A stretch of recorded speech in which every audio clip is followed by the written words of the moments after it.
Welcome to Live, Let Thrive, a podcast about the Airbnb life, the share economy, and everything in between. Here are your hosts, Micah and Steve. Hello, and welcome back to another exciting episode of Live, Let Thrive. This is episode 297 of your favorite short-term, mid-term, long-term rental podcast in the world. Coming at you from Fort Worth, Texas, I am Stevie Stacks, your host, and we have a special guest today. The special guest I speak of is David Foster. Who is David Foster, you ask? Well, David Foster is a qualified intermediary, QI investment professional who understands that real estate is really an investment in your future. As a multi-industry visionary, he has over 25 years of experience working in all phases of real estate investing, from commercial to residential. He brings his clients to fresh perspective and clear vision for strategic development. As an investor himself, he views each investment as a unique opportunity to maximize returns. David used the 1031 exchange to move across the U.S. and realize his family's dream to live on a sailboat in Florida, raise 4 boys on a boat. That sounds like a lot of fun. Welcome to the show, David. Thank you. Hey, if reading that bio didn't wear you out, raising 4 kids on a boat will definitely do it. Yeah, you put some big words in there for me, but I appreciate it, man. I was Great to be here. cleaning out my garage earlier and it was really hot. So I don't know why I decided to do that before a podcast, but that's what coffee's for. It gets me back to the baseline. You know what I'm saying? There you go. I'm right with you. So you are a qualified intermediary. What the hell does that mean, David? Yeah, exactly right. Hey, in the old days of this, I've been doing this now for 25 years. In the old days, when we first started the company, we would take our staff out to a dinner theater or something like that. And the MC, wanting to find out what everybody's doing, would say the exact same question. You're a qualified intermediary. What's that? And my partners would always say, if we told you, we'd have to kill you. And I said, stop. This is not good marketing. We got to get the word out. So we found a kinder, gentler, less threatening way to describe this. What a qualified intermediary is someone who the IRS requires to work with when you want to do a 1031 exchange with your real estate. Now, the next question, of course, is what's the 1031 exchange? 1031 exchange is where you sell a piece of investment real estate. And by following the steps and using the QI, qualified intermediary, you purchase new replacement investment real estate. And you get to indefinitely defer paying the tax on the profit that you normally would have had to pay. You get to use that money for yourself as long as it stays deferred. So you want a really sad example of how that works? Yeah, sure. My very first real estate sale 30 years ago, before I knew about 1031s, I made such a profit that I was all fat and sad. As a matter of fact, we were ready to set a 10-year goal to get the boat, sail away.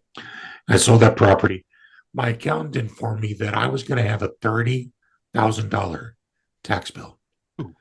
One transaction. Now, he goes, okay, well, 30,000, you have to pay tax. That sucks, but what of it? Well, what if I would have gotten to keep that $30,000 and use that to make money for the next 30 years until today? You run those compounding interest scenarios, and if I would have kept it in real estate, made 10%, fairly normal, I would have had like between $500 and $1 million more from one transaction. That's what the power of the 1031 exchange is it lets you keep those tax dollars working for yourself. And all you're doing is selling and buying just like your normal business practice is. Right. Yeah. Yeah, I've heard about this and I'm fascinated by the 1031 exchange. I haven't used it yet. I own a few rental properties. I haven't sold any to move up to get another one yet, but I do intend to use it. Now the big question to me, the government loves our tax dollars, right? They love to tax us as much as they can, into infinity. Why the hell would they allow such a big loophole like this? And they're losing out on billions in taxes. Okay, first of all, the purist in me says, please don't call it a loophole. It's it's actually been part of the statute, part of the code since 1920. Isn't that crazy? That's crazy. Here's why they had us do it. They let you do it in the first place. It was originally designed for farmers.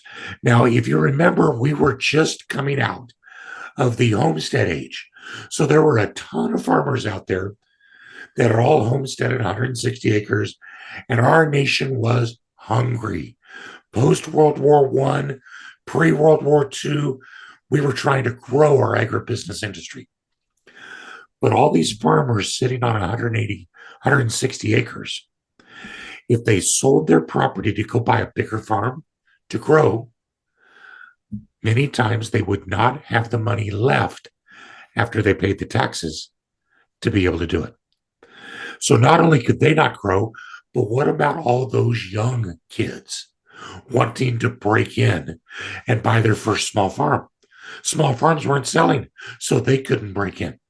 So in order to break that logjam, the IRS put into place Section 1031, which allowed these farmers and industrial business owners as well to sell their properties and not have to pay the tax so they could afford to buy bigger properties. That was the logic in the very first place. Now, fast forward 100 years, and what do we got going on? Here's a challenge for you, Stephen. Think of the tax code not as a way the government gets a hold of our dollars. I know they do, and I'm totally with you on that. But think of the Internal Revenue Service Code as more of an incentivizer of behavior. Just like in 1920, what were they trying to incentivize? Farmers to buy up, new farmers to get in. What are they trying to incentivize now? By letting us as real estate investors keep those capital gains tax dollars working for ourselves. Well, they desperately need and want a very vibrant U.S. economy that is founded on real estate investment. So what they've done is they've tailored this statute so that, yes, they're giving up capital gains dollars to you and me when we sell real estate. But you know what they're getting? The tax on 2 real estate commissions, the tax on 2 title closings, the taxes on the profits from title insurance underwriters, the taxes from 2 appraisers, 2 inspectors. And the list just goes on. Everybody, all of these people that are involved in the real estate industry would be doing less work if there wasn't the 1031 exchange, incentivizing you and me to sell our real estate and move it into other real estate. So it's a key to keeping the economy going and the velocity of real estate, which by extension means the velocity of money going. And the best way to beat inflation is to have the same amount of money working twice as hard rather than printing twice as much money, which the government seems to have done a really good job of for a while. Yeah. So that's the whole rationale of why they let us do it, because they make a lot more money. But guess what? If we use it right, we make a lot more money. No, I love the concept. I love the bone that the government seems to have thrown us with the 1031 thing, because there's some houses in my portfolio I would love to sell 1031 into something else, and just advance that way, and then plus it gives someone else another starter home that they could purchase. That's pretty cool, right? That's exactly right. There is a well, like let's talk about a few of your homes. Why would someone want to pick out some of their portfolio to do a 1031 to sell? Because the foregone conclusion is that if you're going to sell real estate and buy new real estate, do a 1031 exchange. Why just give up the tax dollars? So we really have to back it up and say, okay, what's the why of why you're selling? To see then if the 1031 is going to work for you. So the 1031 exchange can be used to sell any type of real estate, as long as it's investment, anywhere in the United States. So a lot of people would start out living in one part of the country, and that's where they like to invest. But then they want to move. So they will 1031 exchange their portfolio where they want to move so they can keep their portfolio close to them. Or maybe they want to transition from an area where appreciation has been great to an area where appreciation still has some legs on it. I can't tell you how many 1031s we did for people who were selling in Silicon Valley in 2015. And they ended up buying dirt cheap, I mean, literally, pun intended, dirt cheap property near Austin. Mm. How have they done? Oh, pretty good. Yeah, I think so. So you go from areas of low appreciation to high appreciation. Maybe you're the kind of person that's looking for cash flow. So you go from a California property where you get great appreciation and cash flow stinks to Kansas City, where the appreciation isn't so good, but you get great cash flow.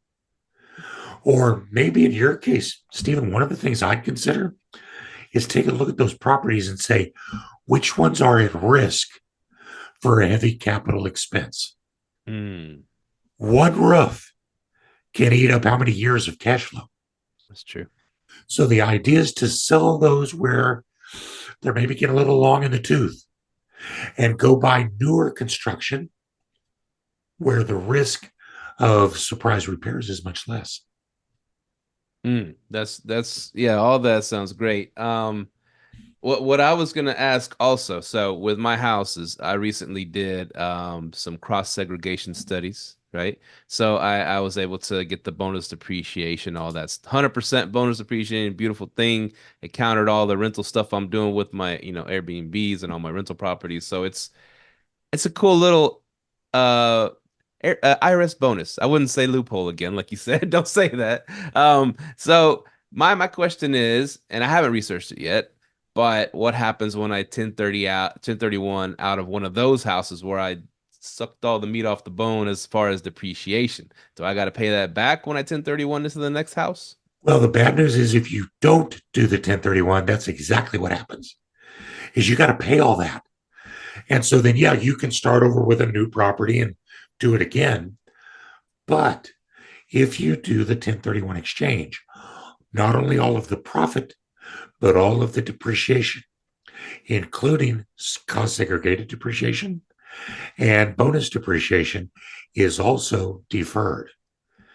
Now, here's where we can throw some gasoline on that fire. Let's say you're selling a property for $500,000. You bonus depreciate it out, it's at zero. If you sell it, you got to pay depreciation recapture on $500,000. But if you 1031 that and go buy two $500,000 properties, the depreciation is carried over into the first $500,000.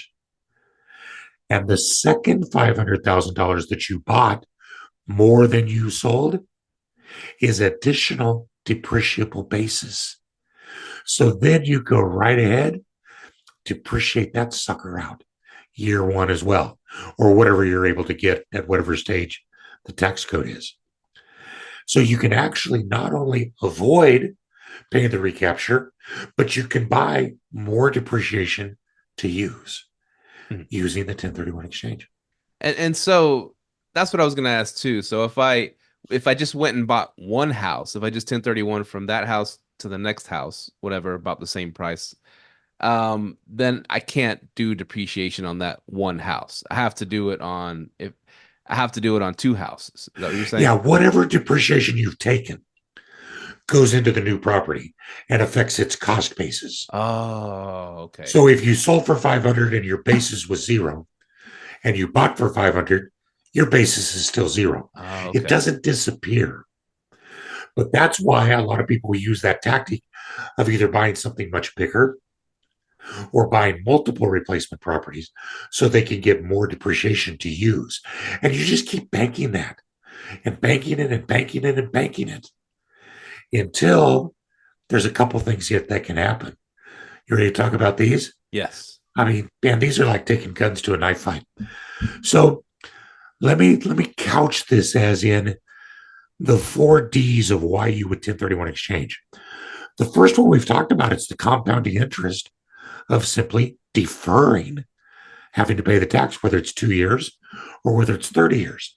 There's a huge benefit for you. The second D we also addressed because that was talking about changing real estate types and numbers and locations. So basically, you're able to listen to whatever the market is telling you. And if the market's telling you to get out of single family and get into short term rentals, you can do that without having to pay tax. If the market's telling you to get out of larger properties and go into smaller single family homes, like I'm actually kind of a fan of these days because what are we seeing coming out of Washington? Federal incentives for first home ownership. Mm. Well, guess what? That's just going to pass right along to the seller, isn't it? Mm-hmm. So what an opportunity to maybe position yourself there. Here's what we're talking about with this third D. And the fourth one. And that is that the 1031 exchange allows you to adjust wherever you are in your personal life cycle. So the way that we used it personally, we wanted to be able to sail away and raise our kids on a sailboat. So for us, that meant short-term rentals that we could have managed. It meant we had to buy a boat. It meant we had to get to a place where there was water because I was a Kansas farm boy. My wife was from Minneapolis and we met in Denver. There's not a lot of ocean anywhere there. So we used the 1031 exchange to transition our portfolio from Denver to Connecticut, where there was water, but it was cold water, to Florida, where we finally got what we wanted. And so we're accommodating our life cycle where we wanted to be into vacation rentals there. But also, and this is so powerful, along the way, we would periodically sell our primary residence. And when you do that, if you have lived in that primary residence for 2 out of the 5 years prior to selling it, as a married couple, we would get the first $500,000 of profit tax free. Mm. And you do that once every 2 years. So in my mind, forget 1031, forget everything. That's the single biggest gift that the IRS will give you for investing in real estate. Invest in buying your own house. Every 2 years, that money's tax-free. And so we would do that as we went from Colorado to Connecticut to Florida. But it gets even better, Stephen. I feel like the Romco salesman now, right? But wait, there's more. There's nothing wrong with converting an investment property into your primary residence. Oh. As long as you don't sell it, you won't pay the tax. Once you've lived in it long enough, then you start to eliminate that tax. And if you ever sell it after living in it the appropriate amount of time, then you will get to prorate the gain between the amount of time you rented it and the amount of time you lived in it. Now, for us, what we would do is we would convert a property into our primary residence, sell it, and then the money that we didn't have to pay tax on went into the buy the boat kitty. And we did that several times. And so by the time we got to Florida, we had 1031 exchanged into a vacation rental portfolio. We had taken the tax-free money and bought the sailboat. So all we did was move aboard without paying a penny in capital gains tax over the last 15 years.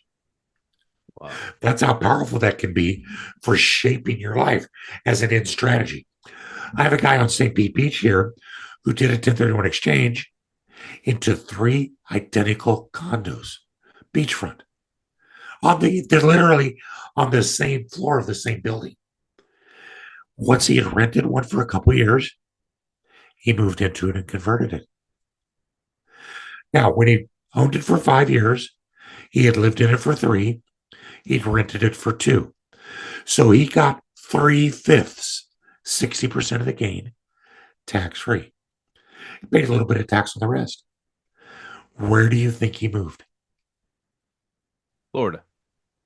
next door next to the next one. Oh, wow. Because he had 3 of them backed up. That's great. Did the exact same thing.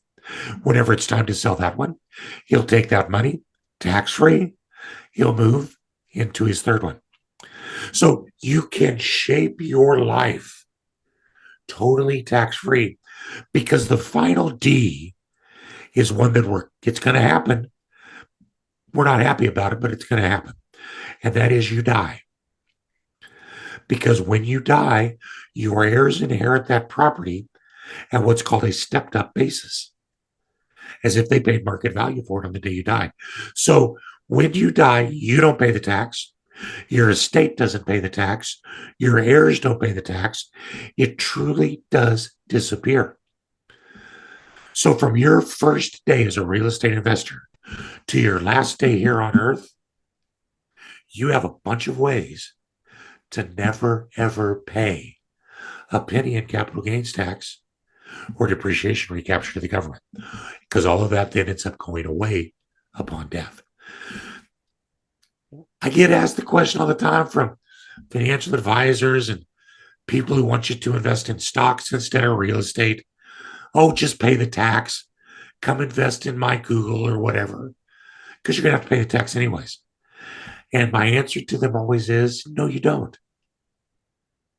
But even if you do end up, the longer you keep it deferred, the more you make for yourself. So that's kind of the 1031 in a nutshell. And so when you do 1031 out of a property, sell the property, 1030 into the next one, how many days do they give you to find or identify? How does that work? The next property. Yeah, that's kind of where the devil's in the details, right?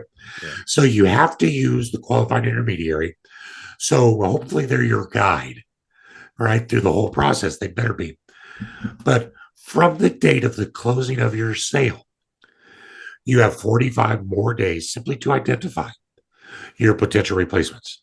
45. Now, they don't have to be under contract or anything, but once day 45 passes, you're stuck with what's on that list and you can't change it. So I tell people, you know what? Don't think of it as an identification period. Think of it as oh my gosh, I got to get this property under contract, period, so that you can avoid any risk of losing it after day 45. As a matter of fact, what a lot of our clients are doing right now is they will wait until their old property gets a contract. Well, that's still 30 or 60 days from closing. But as soon as they get that contract, then they will go into contract for the purchase of their new property. So that in many cases, they will close their new property a week or 2 or 3 weeks after they've sold their old property. So that's still within that 45-day period, isn't it? Mm-hmm. So even if something bad happens, they've got plenty of time to go find something new. But even more important, what a lot of people don't think about is that the closer you can bunch your sale and your purchase, the quicker you're restarting cash flow. So if you're a short-term rental investor, and you're selling, let's say you're selling something in the Smokies in the summer, and you want to make sure that you've got your new property in place before fall color season, because you want to get the maximum out of that.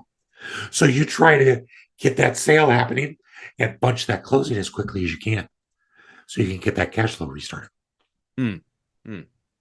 I like it. Now there is a thing I also heard about 1031. It has to be a like property or a similar type property. Can you explain that part to us? Yeah, that's the most beautiful, generous part of the code.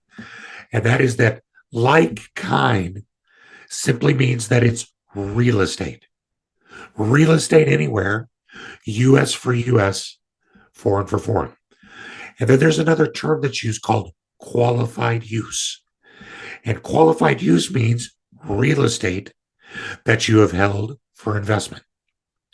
So it's any type of real estate anywhere in the U.S., as long as you've used it for investment and you plan to use it for investment. So really about the only types that don't qualify for the 1031 are going to be your primary residence. But remember, that's a better deal. So you don't worry about that. The other type of property that doesn't qualify would be fix and flip properties, because your motive when you buy a fix and flip property is not to hold it for investment use. Your intent is to fix it and resell it. Mm-hmm. So that wouldn't qualify. Mm. So what a lot of our clients will do is just slow down that model a little bit. And instead of fixing it and selling it, they'll buy it, they'll fix it, they'll put a renter in it, and then they'll wait. And maybe if they want to keep things going, right? If you're an adrenaline junkie like me, you just got to always have your hands doing something. They'll do a cash out refinance, Mm. pull the cash out, which is tax free, and go use that to buy your next project while you're waiting for that first one to season, maybe a year. Then once it's seasoned for a year, now it's eligible for a 1031 treatment. Mm. But were you slowed down at all? No, because your cash out refinance lets you get the new property. And what are you going to do with that new property? Fix it, rent it, refinance it, and get the next one. Mm. So you're really not slowed down at all. And I've had clients doing 20 or 30 exchanges a year when they've adjusted their model to this. And in every one of those sales, they've owned the property more than a year. They just simply slowed down at first. And there's another hidden benefit there that I didn't even think about. But one of my clients said, well, Dave, how do you think I've been able to finance all of these? It's because I've got cash flow coming in that shows on my books for all the other rentals. Mm. If I didn't have that cash flow, I'd have a tough time owning this many houses. Mm. That's nice. That's nice. And a question that came to my mind, because I had a buddy that in the past few years, he's not an investor, but he bought some land before everything went crazy, and made about $80,000 profit. And he kind of moved in, he's an older guy. He moved in with his girlfriend type deal, living in their house, whatever. But and they became serious. What his deal was, he goes, man, I want to sell this land now. We don't go to it anymore. Blah blah blah.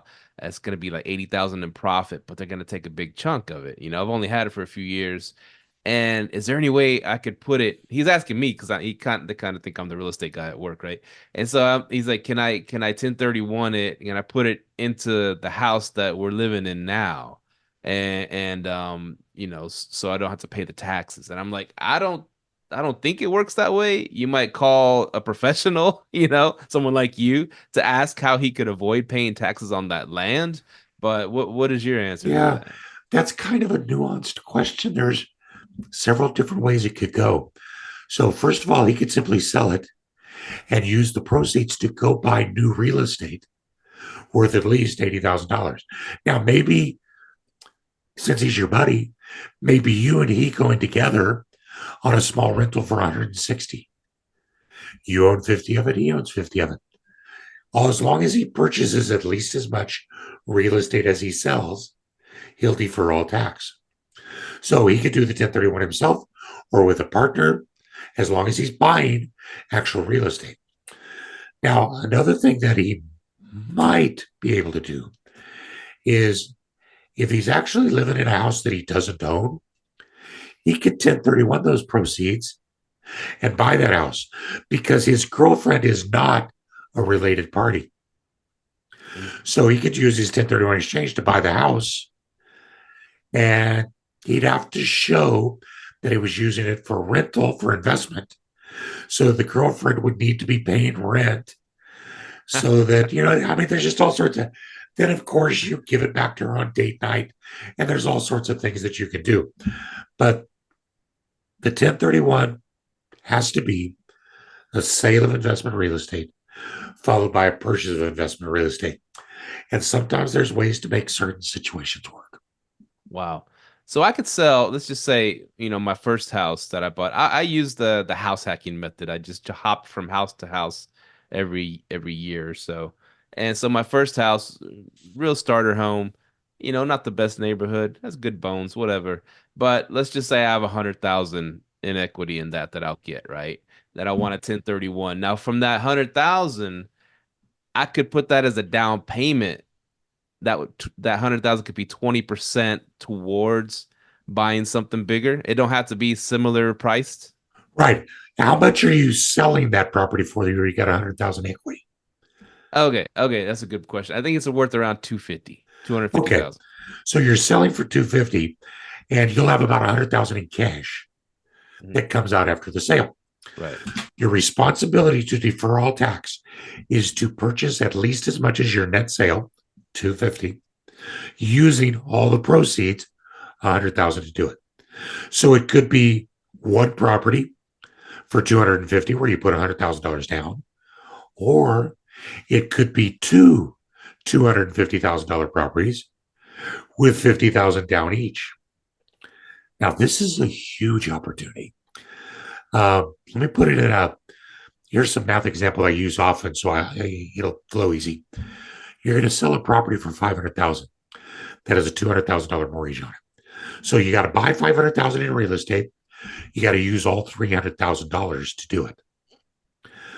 You buy one house for 250, free and clear, cash. Then you buy a second house for 250, using the other $50,000 as a down payment.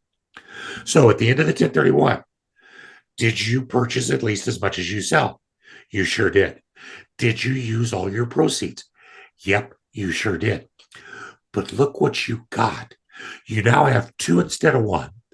So hopefully you're getting better cash flow per door or per square foot, because maybe a $500,000 house gets you $4,000 a month in rent.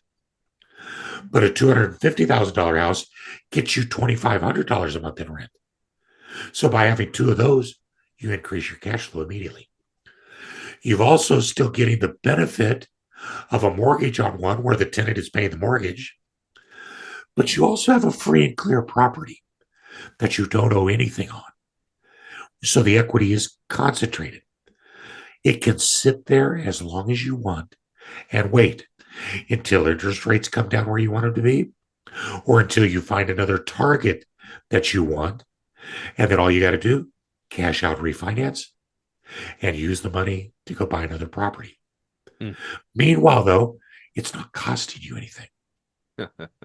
And that's huge because today, especially, it's tough to think about cash out refinancing before I need the money because that money's pretty expensive now. It's not like it's 2.5 like it used to be, right? Mm-hmm. Yeah, no, that's wow. That's powerful stuff. So that's a really good one. Yeah, Or even, a HELOC or something like that. exactly. Because that's all tax free. You Right. can do that. Now, you had mentioned house hacking. That's another crazy 1031 opportunity. Um, because when you're house hacking, you're using part of your primary residence for investment, and part of it is your primary residence. So when you sell that property, guess what? It's your primary residence, so a certain percentage of that is tax free. If you sell it while you've still lived in it for 2 out of the previous 5 years. So my guess is a bunch of those houses, you're already past that. Right. But you then still have the 1031 opportunity for the rest of it. So let's say a lot of times a very common house hack is to buy a small multifamily, like a duplex, and you live in one side and you rent the other side. You buy it for $200,000. Now you're going to sell it for $400,000. Well, the profit that's allocated towards your primary residence unit, tax free. The profit that's allocated, the $200,000 to the other side, you do a 1031 exchange on, and you go buy another duplex for $400,000. Now you only have to buy $200,000 in real estate, right? Yeah. The other 200,000, or in other words, the other unit, you can use however you want, including as your next primary residence. That's cool. Isn't that awesome? And the money then that was tax free from that first sale of your primary side, you could go to Vegas with. Mm-hmm. It's tax free money to be used however you want. Now, okay. let's say I wanted to sell 3 of my properties to get a nice chunk of change, you know what I'm saying? So I can go buy a small apartment complex. Can I do multiple There you something go. multiple like that? Absolutely. That's what's called a consolidation exchange, where you sell, let's say you had a 5 and a 3 and a 2, right? 500, 300, 200. So you're selling for $1 million total. And you would like to turn that into a $2 million apartment building. As long as you cluster those sales so that that purchase of the apartment building can meet the timelines for all 3 sales, it's perfectly fine to combine them. So you're selling 3 properties worth a total of $1 million. You're buying 1 property worth a total of $2 million. And you're deferring every bit of tax. And boy, are you reshaping your portfolio. And plus, you get that extra million of depreciation, right? Is that how that works? That's exactly right. I'm starting to get it now. So that 1 million that you jumped into, that's already spoken for. It's you can't Depreciate it out. Yeah. depreciate it out, but the other million you just grabbed, you get to write that off. That's beautiful. That's awesome. Man, I got so many ideas now. So many ideas. Because I could. Okay, so how does land play into this? Because I hear people talking about buying land right now. Can you go from house to land? It's still real estate, right? Absolutely. As long as your intent is to hold it for investment purposes. So it could be, say, farmland that you want to farm. It could be a chunk of land you want to turn into a campground. What do they call that? A clampground. Clampground? Glamp Yeah, ground. like a clampground. Yeah. Yeah. Um, it could be land that you want to rent to farmers. Or it could be land like you guys have a lot of interstate exchanges, right? Mhm. Where there's no development and it Right. just sits there. I guarantee you, all 4 corners of that interchange where there's nothing are owned by investors waiting for progress to catch up. So you can buy that land with the 1031 exchange and hold it for appreciation. Sooner or Nice. later, it's going to come. So you buy it and you hold it. By the way, you're a Texas guy. What is on every parcel on all 4 corners of those exchanges, What's on every parcel in all 4 corners? of those interstate exchanges? A bunch of cows. Ah, Notice that? yeah, you're right. You're right. Do you know why that is? This They get goes a back big to old tax break. Texas law Yeah. because those cows keep the agricultural zoning. So the taxes for those investors are dirt cheap because they're actually mini 2 and 3 acre cattle ranches. Wow. Now there's a bonus, not a loophole. A bonus, y'all. That is a bonus. So I wanted to ask too, because we have people come on the show and they talk about creative financing, subject to, for example. And now I was gonna ask, can you so I have several acquaintances that like to purchase houses subject to, and you know what subject to is? Okay. Yeah, Yeah. you're kind of you're taking over someone's mortgage, you're getting the deed, and then the mortgage stays in their name, but you technically own the house now. Now I have friends that are acquaintances that put these, perpetual. They don't say like after 5 years you have to finance out or none. They just hold on to these, their names on it forever, whatever, and they own the deeds. So with those, can you do 1031 exchanges, or is there any risk involved because the actual mortgage is not in your name? Well, yeah, I was going to say the risk really lies around the mortgage, Okay. right? And any sort of due on sale issue. Most subject twos, I'll say most qualified because I can't really say most, but they fall into 2 camps. There are those that actually happen where the deed conveys. Now, that's hard to do. I don't quite know even the mechanisms that they can use to do it because there's a lien on that property from the lien holder. So changing the deed without paying off the mortgage, maybe there's a way to do it.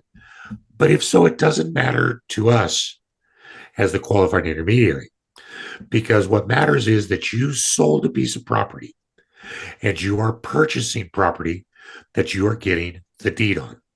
So that's all that matters for the 1031.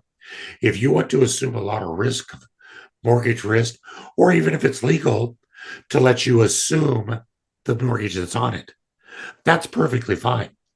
Because at the end of the day, the IRS wants to know in your 1031, did you purchase at least as much as you sold? Yes. Did you use all the proceeds from your sale to do that? Yes. Do they care where the rest of the money comes from? No. Now you have to care, obviously, because you got those risk factors to mitigate, but that's perfectly fine. Now, here's the other type of subject, too, that I think is more common, and that is where papers will be signed and a contract will be signed for, in essence, what becomes what we would call a land contract, where you're buying my house, but you're buying it without the deed conveyed. And you're going to agree to make payments to me for 5 years, 10 years, 15 years, whatever.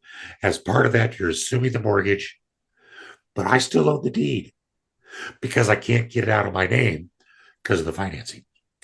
Now, that's an interesting animal because how do you do a 1031 exchange and show that you're actually buying a piece of property when you're not getting a deed?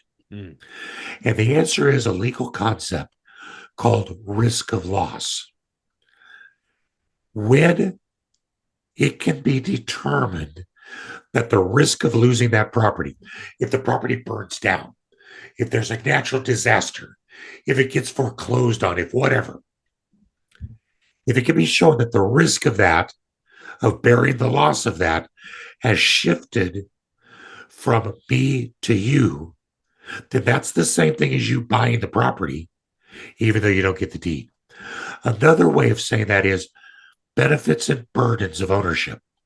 If enough of the benefits and burdens of ownership have transferred to you, then the IRS can see that purchase as happening when you sign the contract and not when the deed conveys.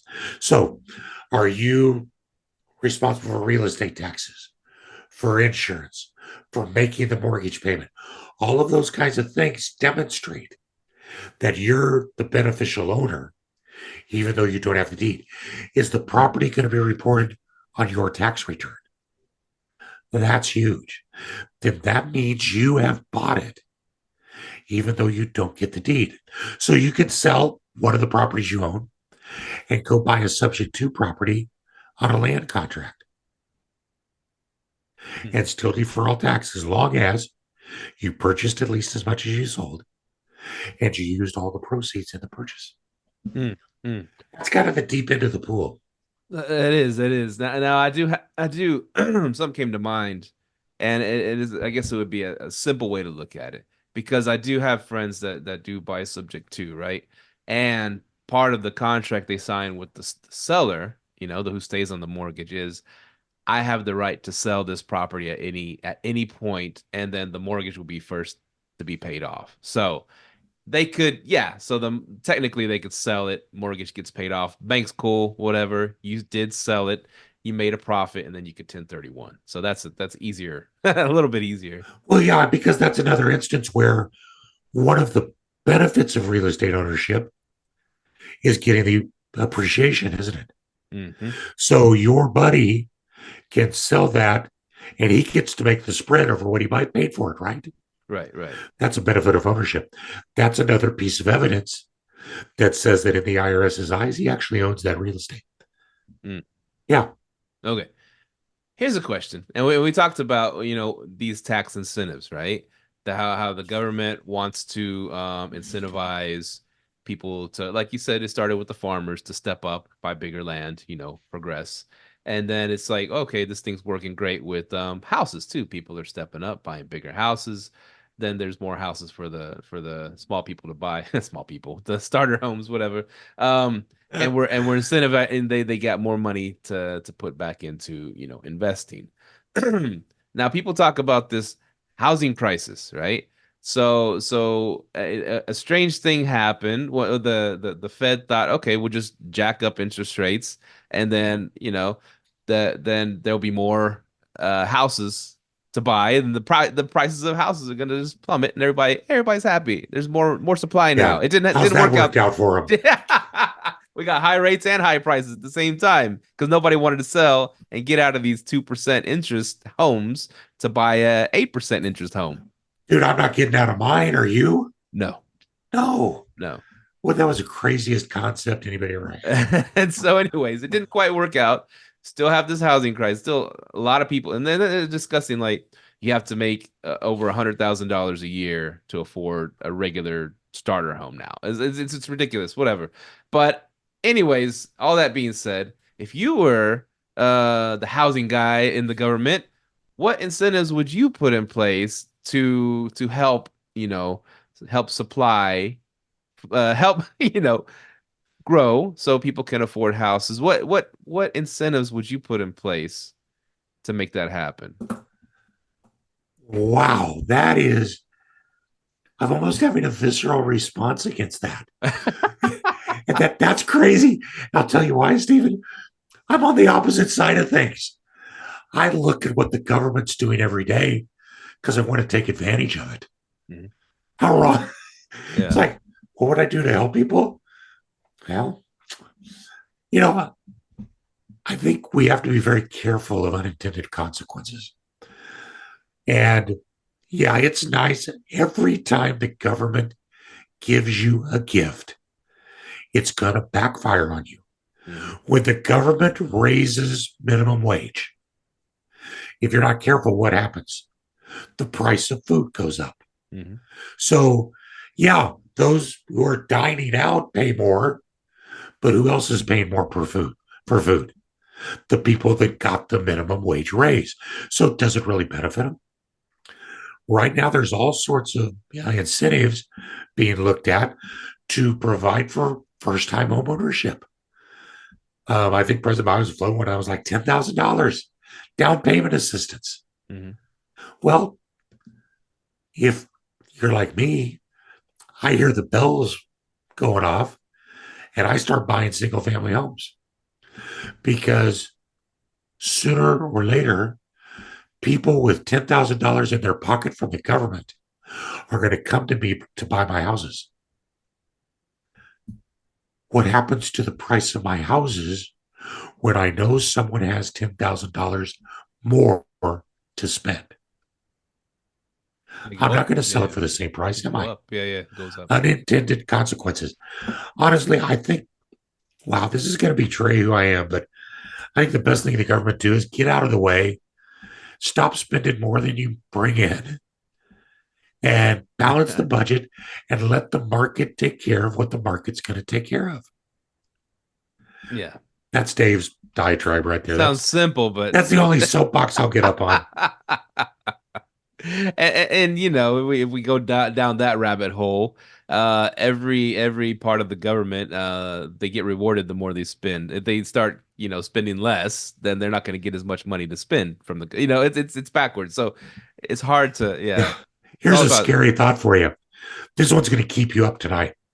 You look at how much our government spends, right? We go, it's obscene. Uh-huh. Right now, I think it's approximately 40% of the people in America, the entire population, 40% either work directly for the government, their lives are subsidized by the government, or they have a first-degree relation who works for the government. 40%. What do you think is going to happen to our budget and our ability to balance a budget when that number becomes 51? Damn. I told you it's going to keep you up at night, isn't it? Oh, geez. And it's only growing, man. It only seems to be growing and growing. So I think the answer really is, and it's a simple answer, but there's two groups of people in this world that have always ruled the world, and that are banks and landowners. And I am too lazy and stupid to start a bank, but I can own land. And so my encouragement to anybody and everybody, whether you save up and buy a house and rent rooms in it. My wife and I have been married for 34 years. We've had great living. We never had to. but we've had roommates for 26 of those 34 years Wow. because we like it, because it helps with bills. Whether you buy a primary residence and rent rooms out, or you become a real estate investor, find a piece of land and own it.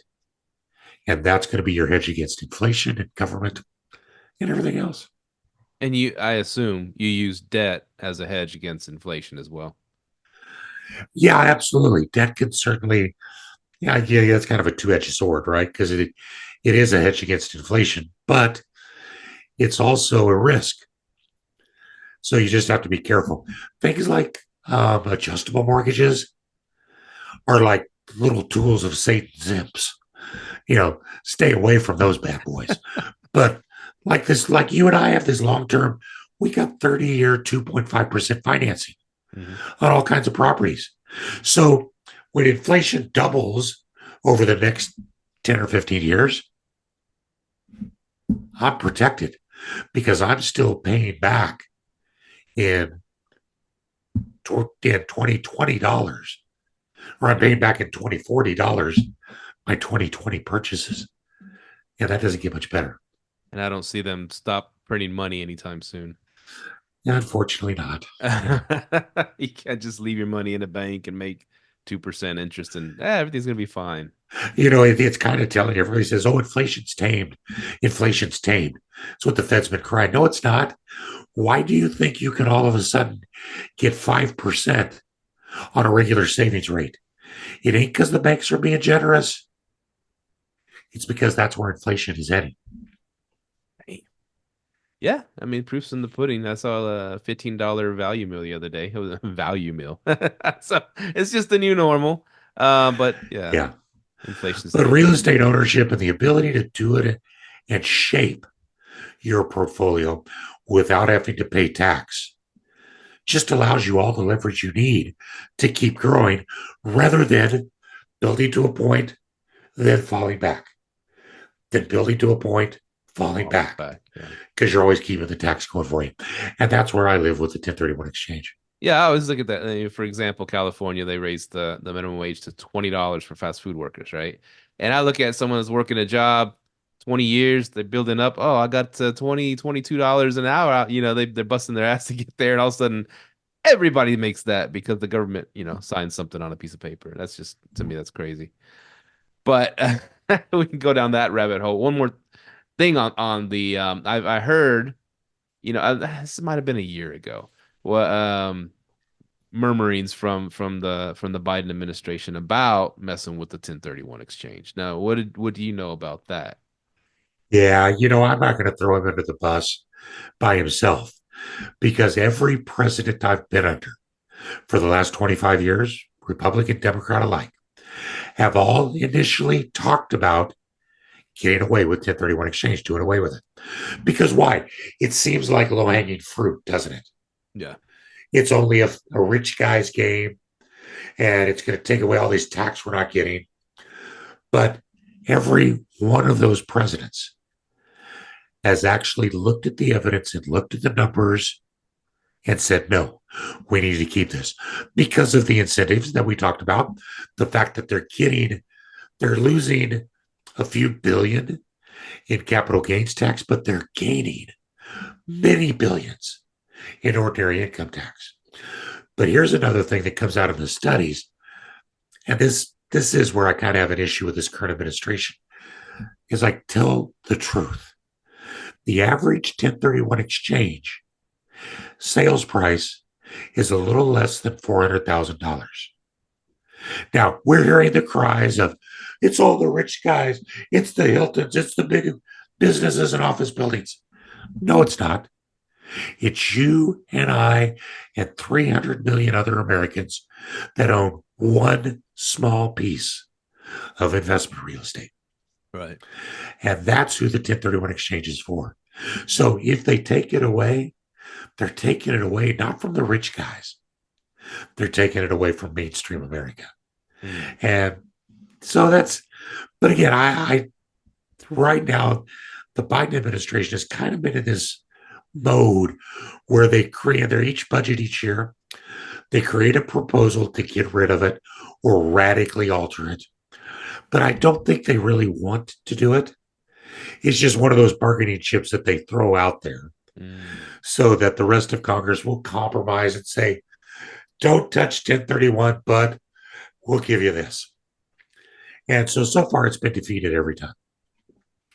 Maybe a I'm lot not of anticipating anything new.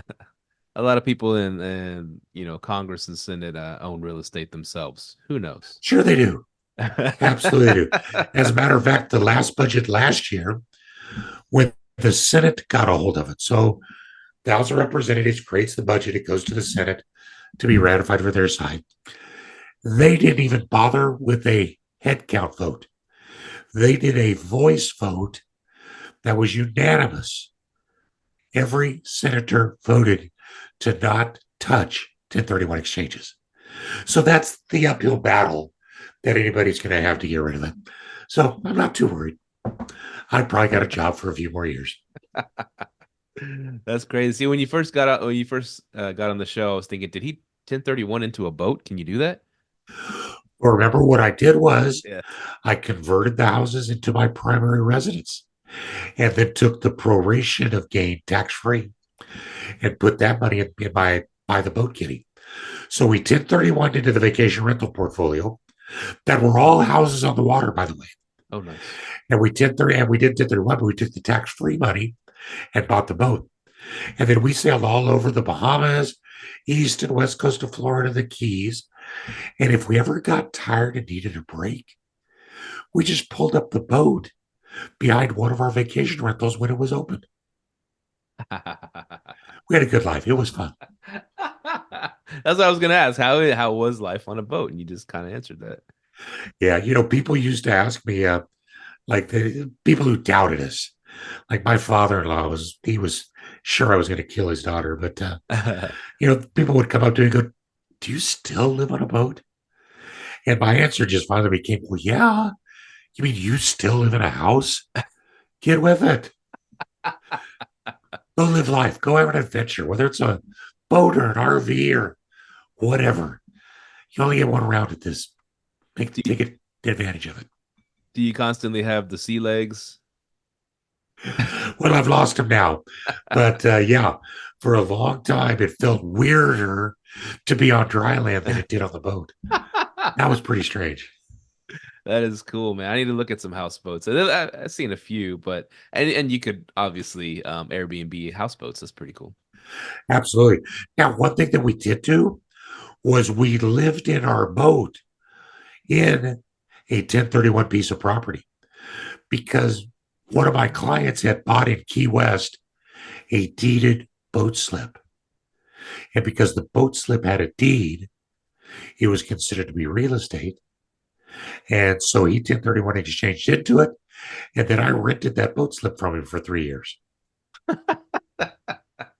I've always, because I've always looked at, we like going to South Padre Island. We're Texas. I've always Yeah, gone yeah, there yeah. since a kid, and I've always wanted to buy something there. And I've seen a few that say it comes with a deeded boat slip, and I'm like, I didn't know what that was. That's huge. That's real estate. Now, if it's separated so you can do something you want with it, you could always put a houseboat on it, Airbnb the houseboat out.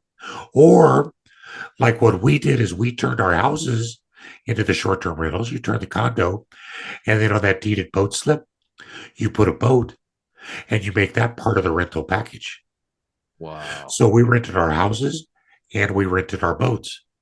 And if you came during the peak season, whether you were a boater or not, you rented the boat.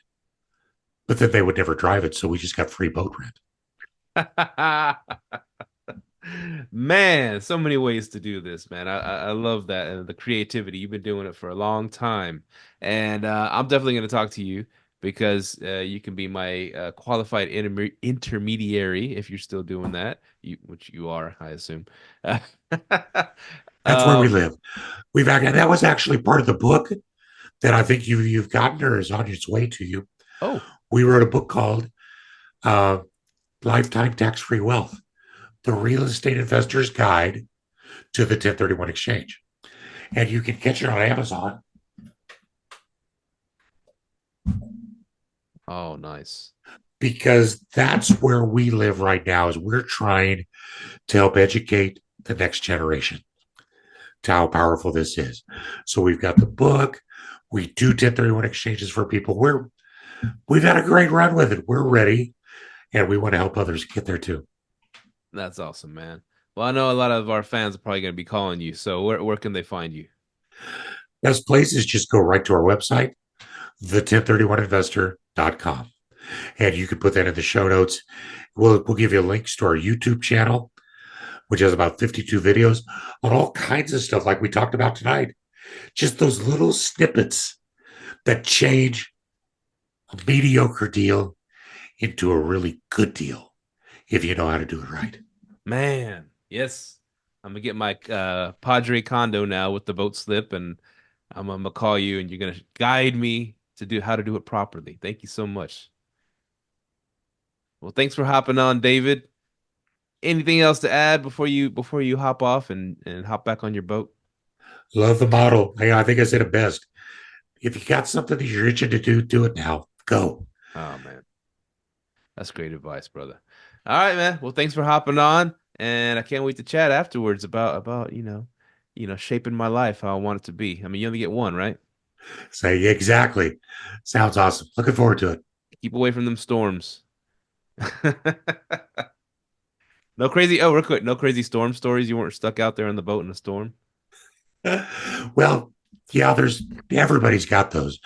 The only people that haven't been through storms either never boated or they're lying. But I think my favorite 10-second story was the time we were offshore heading to the Dry Tortugas, and it was the worst passage I've ever had. Our jib sail broke, my mizzen sail broke. I was on deck all night long trying to fix them. The microwave fell off onto the floor.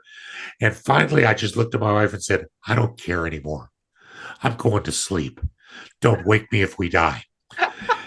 And that morning, I got up and staggered to the cockpit. She's just looking like death warmed over. My son comes up and goes, Dad, why is your face green?